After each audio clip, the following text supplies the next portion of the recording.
start, huh? Yeah, we're going to start. So first thing we're going to do is call this to order. Thank you very much for everybody being here. And we're going to do our Pledge of Allegiance. Ready? I pledge allegiance to the flag of the United States of America, and to the republic for which it stands, one nation under God, indivisible, with liberty and justice for all. Thank you very much. So this is our last. Oh, so look, we're going to do housekeeping. So it's a 1 hour meeting from 9 to 10. If it takes that long, if you have any questions or comments, please use the chat dialog box on the right hand side. It has the raise your hand feature. Please mute yourself unless you're speaking. Submit listings for review by 12 p.m. the day before the meeting, and then if you have something to pitch afterwards, after the meeting, then by all means, if you forgot to do that, you can pitch it. So that's it. Today's our last meeting for the year, in case anybody didn't know, which is good. Which is a good thing because now we can all enjoy our families. Welcome to the new attendees. I think there's a couple in here that I don't know or I'm not familiar with. Welcome.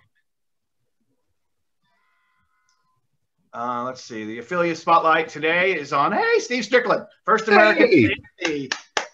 Yay. Thank you. Thank you. Nice job. Awesome. All right. Let me go ahead and share my screen here. Give me 2 seconds. And I have to give you guys the caveat of you may hear dogs or children in the background, and I apologize. But, it's Zoom. All right, here we go. All right. Well, I hope you guys are excited to talk about hazards because I always am. Can you guys see my screen? Yes. Awesome. All right. Let me just hit slideshow. We're going to talk about fire, the hottest hazard, right? Okay. Well, let's talk about it.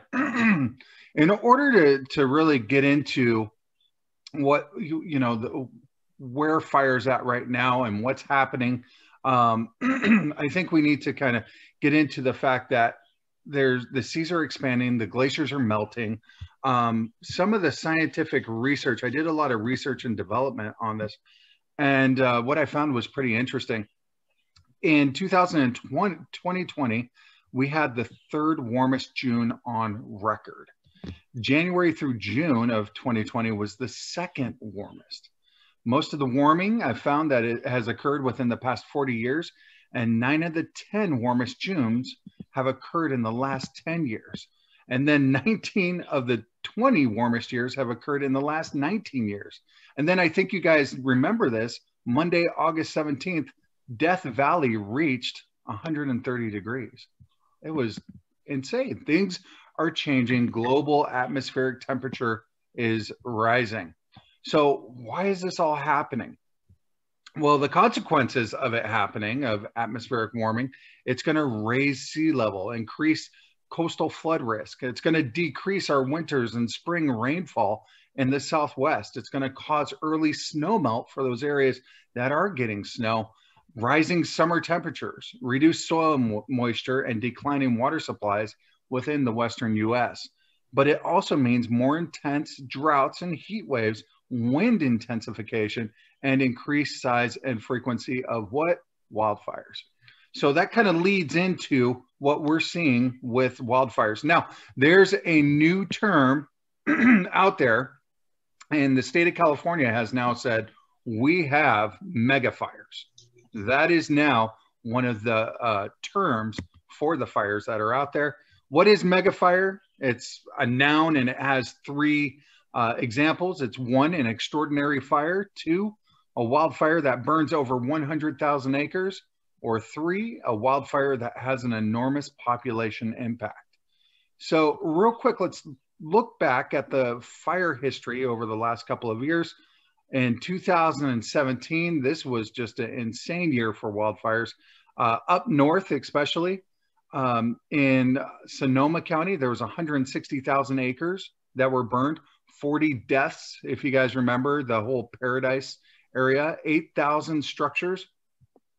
In December of 2017, Santa Barbara, Ventura County had 280,000 acres burned, with 1,000 structures, which led to the Montecito mud flow. Do you guys remember that? Where all of the root system on the side of that hill was burned off. So when we got the rain in January, all right, December, January, the mudslide came down and there was 23 people that passed away. So, and then in 2018, there was quite a few fires that burned thousands of acres. And then 2019, there was the Kincaid fire. But right now, there's still CAL FIRE's tabulating all of the acres that have burned throughout the state of California. So what happened because of this? Fire and insurance after 2018, the homeowners insurance premiums, they skyrocketed. Coverage began to disappear. If you guys remember that, policy non-renewals jumped. If you're looking at San Diego County alone, that's by 14%. So California legislator, they had to introduce a whole bunch of different bills to address these wildfires, including safety standards, new fire zone disclosures, right? And incentives to insurers to stay in the market. In fact, Ricardo Lara, he's the ambassador, the chief ambassador over at the DOI, the Department of Insurance. He imposed a moratorium on non-renewals. I think you guys heard about that. Well, that moratorium was set to expire in just a couple of days. What, 2 days from now, December 5th of 2020. Well, it has been extended now until August of next year. So that's a good thing. Insurance companies can't drop you. You can't be dropped now for if you already have insurance, specific fire insurance. And if that does happen, let me know. Ricardo Lara said call him directly. So fire insurance costs, they skyrocketed. Homeowners policies that were once $1,500 per year are now $10,000 a year. I know you guys have seen that. And then when they introduced the California Fair Plan Act, that is still, even with a wraparound policy, very expensive, very expensive. So all of this continues to happen. It's getting more and more expensive.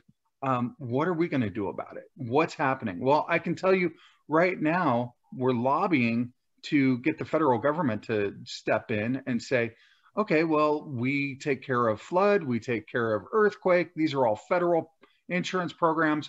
Well, let's start getting fire involved in it as well, because it's a widespread issue and it's affecting a lot of people. I know there's people up in Chico and Paradise right now that can't afford to pay their mortgage and the fire insurance that they're paying. So they're going into foreclosure over that. So it's hurting the livelihood of everybody that's now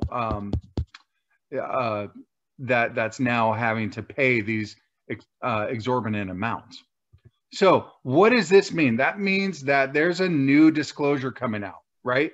And currently right now, there's only two categories of the fire disclosure in California. There's the state responsibility area and the local responsibility area. So this all happened from the Bates Bill back in 1992, and this created the fire hazard zones that we're in. But the new fire disclosure, I don't know if you guys have heard of it. Not a lot of people are talking about it, but it's Assembly Bill 38.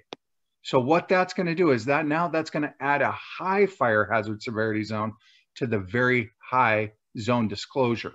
And this is actually effective as the beginning of next year. So January 1st of this next year, the seller must disclose high and or very high zone if the home was built prior to January 1st of 2020. And then effective July 1st of 2021, the seller must document that the property complies with the certain wildfire protective measures or local vegetation management ordinance, or get the buyer's agreement to comply and say, okay, well, we understand this is what has to be done.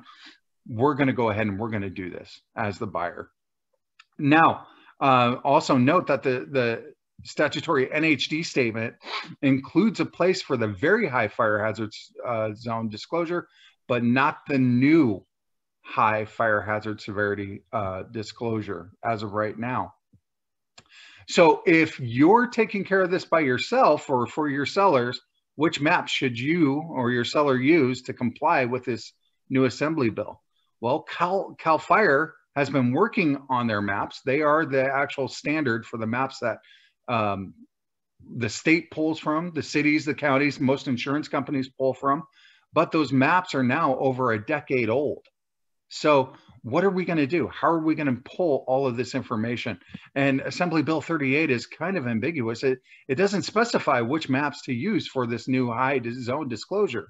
And all of these insurance companies continue to put all of these homes into new fire zones, sometimes weekly, sometimes monthly, but it's happening quite a bit, especially within the Inland Empire, San Diego, Orange County areas. But the old zone maps are still the official for statutory disclosure. The updated maps are not yet available, but we have heard that they should be available just as soon as December 21st. So come December 21st, those maps should be out and should be available. And what they're going to do is they're going to show the new areas that are going to be affected, because there's things that they take a look into, such as fuel loading, the vegetation type and density, the topography for slopes and their steepness, fire weather, so humid coastal versus seasonal dry inland areas, and then fire history, right? The repetitive areas that have burned previously. But the model didn't capture the extreme winds, right? So like the Santa Ana winds, the scientific flow of where those fires can actually go.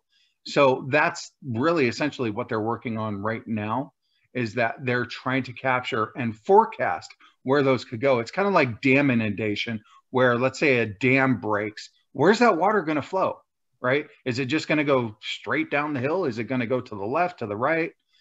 So they're forecasting all of this based upon all of this information here, as well as the extreme winds that can actually play part into this as well. So now they've got the significant wind events, the speed and the direction, those relative humidity patterns, the likelihood of all fuels to ignite. We've all heard of the dead beetle infested conifers. I mean, Lake Arrowhead, Big Bear, big areas for it. And then future land use changes, expected urban growth and density. And then they're focusing on a greater geographic mapping detail to put into it. It was funny, though, because Ricardo Lara came out and said, predicting fire hazards is not rocket science. It's harder. So, and it's true. You never know which way it's going to go. So the new model is going to yield those new zone maps for the wildfire disclosure. And the maps will now anticipate where those fires will go, not where they could start, right? CAL FIRE aims to have all lands now identified for moderate, high, and very high fire hazard severity. And that's going to help the homeowners know if they're in that area where the wildfires could spread to. So the downside, though, and this is something as real estate agents you need to look for, is the new zones are going to add a lot of land and then a lot of people to the fire hazard severity zone, which could be more disruptive. So those areas that are just vacant land, you're going to start seeing there's going to be a lot of them just added into it, depending upon what's around them. We're already hearing it. So if you guys, has everybody seen this form? I know I've talked about it before. And if you're not already using the form, I strongly recommend it. This came out of June of 2019. It's ambiguous because it says for use with properties in or around areas affected by a wildfire. But it is the wildfire disaster advisory. So whether you're doing property management or you're selling real estate, I recommend putting this into all of your disclosure packages. This is for the buyers or the lessees, basically saying that they could be in or around a fire zone area. Extremely important because, like I said, people are being added in weekly and monthly. You don't want them to feel like they're, well, if something changes right after they buy the home, you don't want them to say, well, you never told me this could happen. Well, here you go. This is your saving grace right here. So let's talk about real quick what First American's doing to help you. We've already worked it out with CAL FIRE. We are going to be including the high fire hazard severity zone. You will see it on our NHD. So we've got you guys covered. Come the beginning of the year, when this goes into effect, we've got you covered. But let me just kind of show you what that can look like, because the state and the city and the county zones, they differ. They're different, right? So here you can see on our summary page of our NHD report, you can see that this property by the states, what the state shows, it's not in any type of a zone. So then we go to the county and the county says, okay, well, this property is not in any type of a issue zone as well. But then you go down to the city level and we construct with CAL FIRE as well. And look what you got. You are directly in a high fire hazard severity zone. So odds are this property is going to need fire insurance. So a good reason for you guys to make sure that you're getting your First American NHD at the time of listing, right? You want to be prepared for this. I have some agents that they upload it as an attachment to the MLS just so they can actually have that available. The buyers are aware. I mean, how fast are these homes selling now? You don't want any surprises. Make sure you get this at the time of listing just so you're better prepared and everyone's better protected as well. Any questions, guys? I know that's a lot of information. I took up a lot of your time, but if you have any questions, feel free to give me a call, send me a text, shoot me an email. I'm always happy to help. Hey, that was really good, Steve. One of the takeaways for me was adding that to our checklist of things to give as a disclosure. I don't have that on my checklist as a not mandatory, I hate that word, but as a strongly suggested, disclosure. Are you talking about the wildfire disaster advisory? Yeah, the wildfire disaster advisory. I strongly recommend it. Yeah. I know. Yeah. It's smart. We need that out here, not just on land, but I mean, just because we have, Duluth, La Cresta, Owanga, and it's important. So thank you for your time this morning. I don't know why I'm okay. I'm going to mute myself. No. You're all good. Thank you. I do appreciate it. You're exactly right. And I think that this is coming up quick. I don't know anybody out there that's really even talking about it. So it's something that we need to protect ourselves with. Rest assured that your First American NHD reports are going to have this ready to go by the beginning of the year. And again, I still, like Barbara was saying, the wildfire disaster advisory, I still recommend that you go ahead and put that in the report just in case. You never know what can happen. I mean, these the fire zones are changing daily, weekly, monthly. It's just pretty intense. But I do thank you guys for your time. I'm just going to look here, chat, and just see if there was any other questions. Thanks, Steve. I appreciate that. Absolutely. Well, thank you. Did you know? We love did you knows. Oh, look at that. Can everybody see that? 184 closed transactions from November 23rd to November 29th of 2020. How impressive is that? Great job.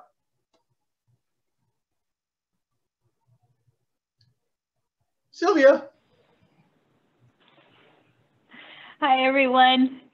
Thank you so much for joining us for the last meeting of the year. Hopefully you got to see my email this morning, but I am very grateful that we leaned on each other to make it through this year. Real estate is challenging in itself, and with 2020, it was even more challenging, but we rose to the occasion. We leaned on each other, we learned from each other, and we made it through. So thank you for joining me for our last meeting on Zoom for 2020.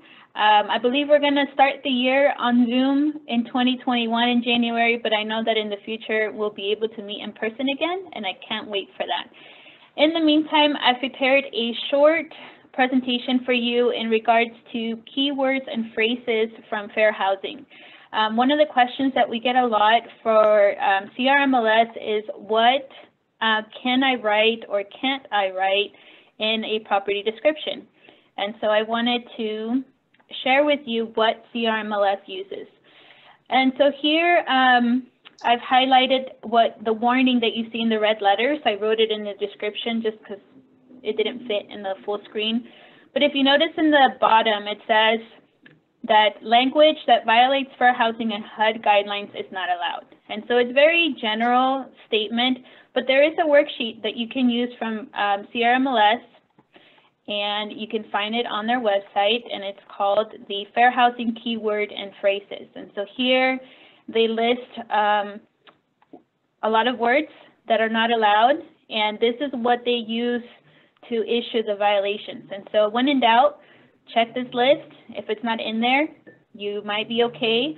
If you really, really want to double check, you can always access compliance live via chat by logging into your matrix, clicking on the help tab and clicking on compliance, or directly on the CRMLS website, clicking on compliance, and you'll see the live chat.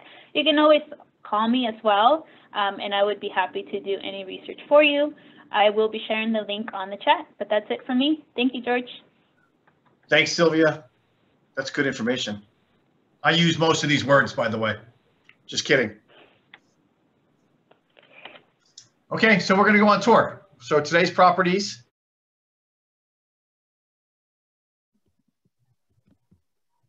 Perfect. Sylvia, do I have to read every one of these? No, but if there's anybody in the meeting from any of these committees and you have an announcement, please unmute yourself, and if not, we'll move on.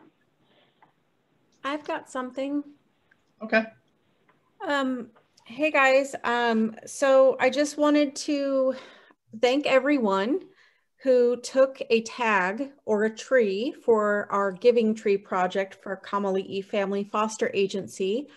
And if you don't mind, I'd like to just quickly shout those who took trees. Is that okay? Okay. Yes. So Christian Dolan, Blake Corey, Century 21 Wright, Escrow 321, Audrey Devine, Lacey Williams, Miss Barbara Haran, and United One Realty, Pauline Wilkie. And I just want to remind those of you who have taken a tag that we need the gifts by the 11th. So if for some reason it's a challenge for you to get those delivered, please just reach out to me. I'd be happy to pick up the gifts from you. I'm more than happy to do that.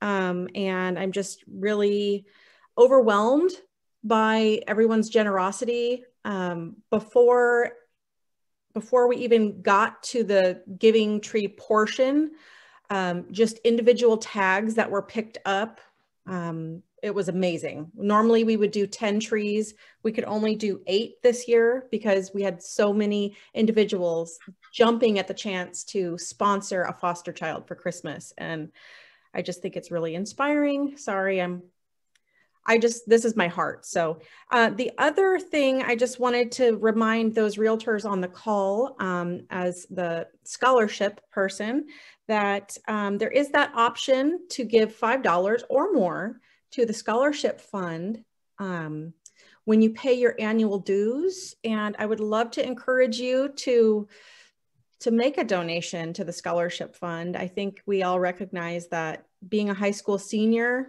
this past year, this upcoming year, it's a tough hand to get dealt as a teenager. So we want to just keep supporting those kids that are eligible for scholarships. So if you have any questions about that, you can reach out to me. Otherwise, everybody have a Merry Christmas and take care.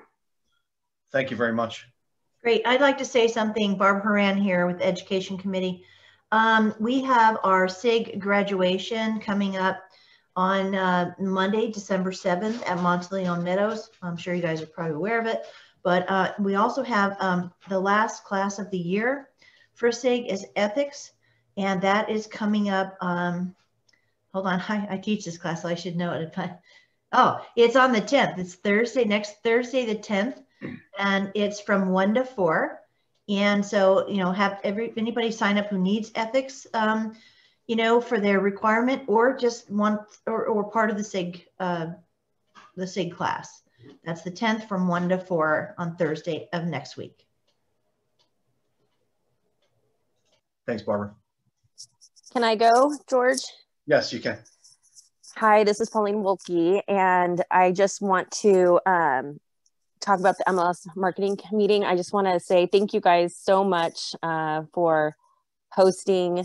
I know, George, you've been doing a lot, and other agents, I'm sure Tiffany has helped out and everything else. And to our amazing staff at SRCAR who worked so hard to make sure that we're staying connected through this year and providing awesome content. And Sylvia, I appreciate you so much. You're super awesome. And I know Diane and Vanessa making calls and trying to grow our group and trying to get us connected. So just want to say thank you so much, since this is the last meeting, and I appreciate all you. Nice. That was very nice. Thank you very much. You're welcome. I also have a town crier once we get to that point, but it's not, I didn't submit it. So hopefully I can talk about that. You can. Okay. Okay. Anybody else? I'm here. So in regards to the Hemet Events Committee, we are not doing the white elephant that we were going to do, that we do every year, just due to obviously what's going on with new restrictions in the state. If you've been involved with the committee throughout the year, we are going to do a, committee get together. So talk to Wendy or myself or Gus, and working on the date on that. So thank you to everyone that did participate in our 2 events that we had this year.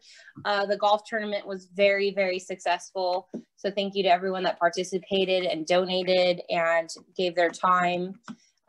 Huge shout out to Wendy. I know it's her job, but Wendy's been very, very helpful this year with Hemet Events Committee. And to Gus, who I don't think is on the call, but Gus has been great as the chair this year. So thank you, everyone. Happy holidays. And thank you, Tiffany. I mean, you deserve that recognition too. You've done an amazing job for us.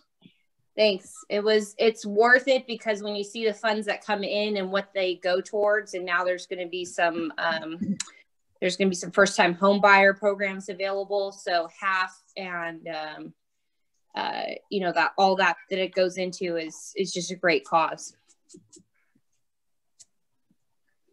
Agreed. Thanks, Tiffany. Thanks, guys. Thank you. Anybody else? All right, let's move on. Oh, somebody was going to say something.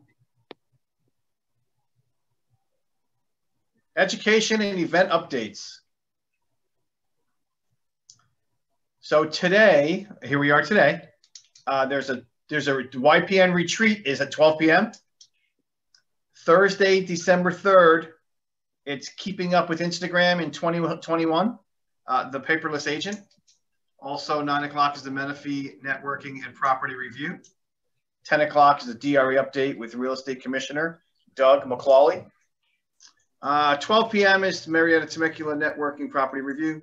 Friday the 4th has been canceled. The realtor orientation has been canceled. And Monday, SRCARs will be closed for Staff Appreciation Day. Nice. 8:30 a.m., which is our Board of Directors meeting. So the Board of Directors will be meeting on the 7th. Tuesday the 8th. DARK Legislation Committee meeting. 10 a.m. That's at 10 a.m. 10 a.m. also is Steps Towards Ownership. 11 a.m. is the signed documents electronically with digital signatures inside Lone Wolf Transactions. 1:30 p.m. is the operations meeting. 2 p.m. is the Hemet Event Committee meeting. Wednesday, December 9th, 10 a.m. is SRCAR Property Management Task Force meeting. At 1 p.m., it's the sexual harassment training with John Giardinelli. That should be that's always a fun class. 8:30 on Thursday, December 10th, Tools and Tips, Trust and Probate Training. 12 p.m. is the Networking and Property Review.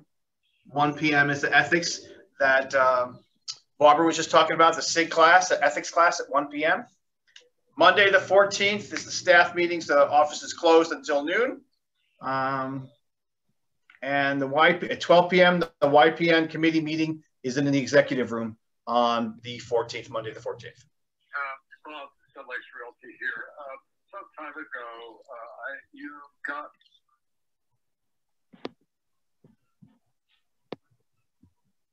Are you there? I think that was a little Zoom snafu. Oh, okay. All right, then. So we're caught up on upcoming events with SRCAR. And let's see what's next. I can't wait to see what's next. Oh, there is nothing next. So Pauline, by all means, if you wanna go, let's go. Okay, cool. Thank you, guys. I just want to say SRCR is a sponsor for Hospice of the Valleys, and usually they have their big wine and chocolate auction. And this year, obviously, we can't do it, so they are doing an online auction, and it's open now. And you can, I'll put it in the chat real quick, but it's open, and there's a bunch of different packages. There's a big bear trip. There's gift cards, there's a bunch of stuff on there, really cool stuff. So if you guys wanted to participate in the online auction, that would be awesome. And it goes to a great cause. So, and thank you for SRCR for being one of their sponsors. And I'll put it in the chat. Perfect, thank you very much. Okay, does anybody else have anything? Otherwise, we're gonna call it a year. Great job, George. Hey, let's do this again real soon. Everybody, really, I hope you guys have a very Merry Christmas and a Happy New Year. It was a pleasure seeing you all today. And I hope to see you all. We'll see you soon. Hope to see you in person. Bye, buddy. We are adjourned. Here. Merry Christmas. Merry Christmas, everyone. Guys.